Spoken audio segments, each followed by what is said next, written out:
হ্যাঁ আমার বাবার সব সম্পত্তি দল করে নিছে। আজকে সাপের কামড় খাওয়া হার যাতে মৃত্যু হয় এই কাম করে দিলাম, বুঝছ নাই? হ্যাঁ মইরা গেল তো আমগো সব কিছু আমগো গেছে। ভাই রাস্তার ব্যাপারটা অনেক কষ্ট করে ধরছি, হ্যাঁ যদি মারতারি আরো যে শত্রু আছে হ্যাঁ মারালাম। তুই চিন্তা করিস না, যে এই সাপ ছাড়ছি এটা সেকেন্ড টাইম মইরা দেবো, খালি দেখ কোনো মতে কামড়টা নিয়ে হারে দিতে পারে।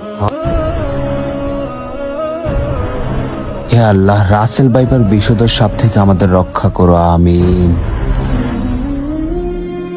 ও আল্লাহ গো, এই সাপটা কোথায় থেকে আসলো? হায় হায়, এই যে রাসেল ভাইপার সাপ। আয় মোরছি একটা মাইকিং করে এই গা। হ্যাঁ তো এতক্ষণ মইরা গেছে আছে। ভাই ভাই মরে গেলে 40 দিন বিরিয়ানি খাবো। হ্যাঁ এই রাসেল ভাইপার সাপটা কোথায় থেকে আসলো? আমি এখন কি করব? ও তো আমাকে মেরে ফেলবে। আল্লাহ তুমি একটা উপায় দেখাই দাও।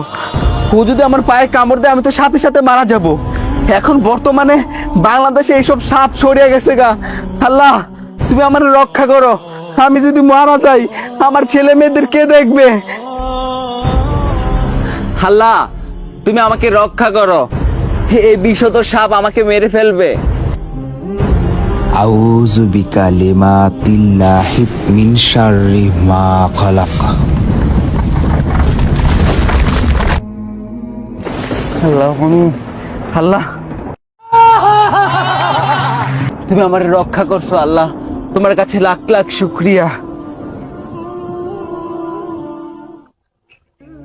তো ঘুরে ঘুরে সম্পদ আমরা দুই বের হই। হ্যাঁ খুবই সাপ। কি রে সাপ দিয়ে এনো? হ্যাঁ ওনাদের সালাম, হেই সাপ এনো কে?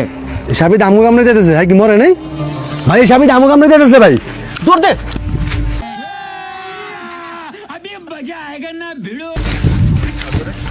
এবার বুঝি আমরা শেষ হলাম ভাই। কি রে ভাই সাপ দিয়ে এনো? এবার বুঝি ভাই মরে যাবো আমরা দুই বে। কি কামড়া করলাম আমরা?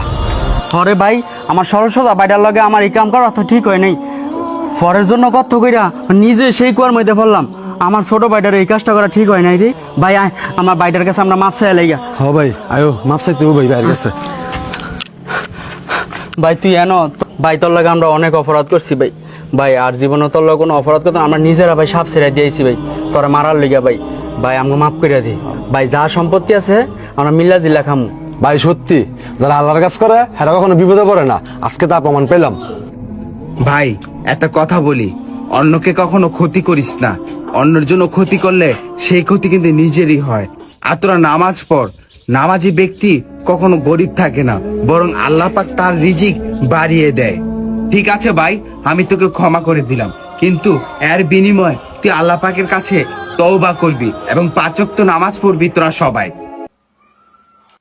আরে বিডি ইমরান ভাই, তোমারে আবারও বলি, এই ইসলামিক কন্টেন্টের নামে এই উল্টাপাল্টা কন্টেন্ট বানানো বন্ধ করো। এই যে তুমি এত এত খালি মসজিদ পড়ে আছে, সেইখানে না যায় তুমি রাস্তার মধ্যে নামাজ পড়তেছো, পাবলিককে বুঝাইতেছো তুমি রাস্তা একটা খোলা রাস্তার মধ্যে নামাজ পড়তেছো না। মানে এইসব ভণ্ডামিমূলক কন্টেন্ট গুলা বানানো বন্ধ করো ভাই।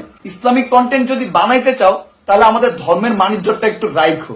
যাই হোক ভাই লোক, আজকের মতো এই পর্যন্তই। সামনে আরো প্রচুর বিনোদন পেতে আমার পেজটা ফলো দিয়ে রাখেন। সবাই ভালো থাকবেন, সুস্থ থাকবেন, খোদা হাফেজ।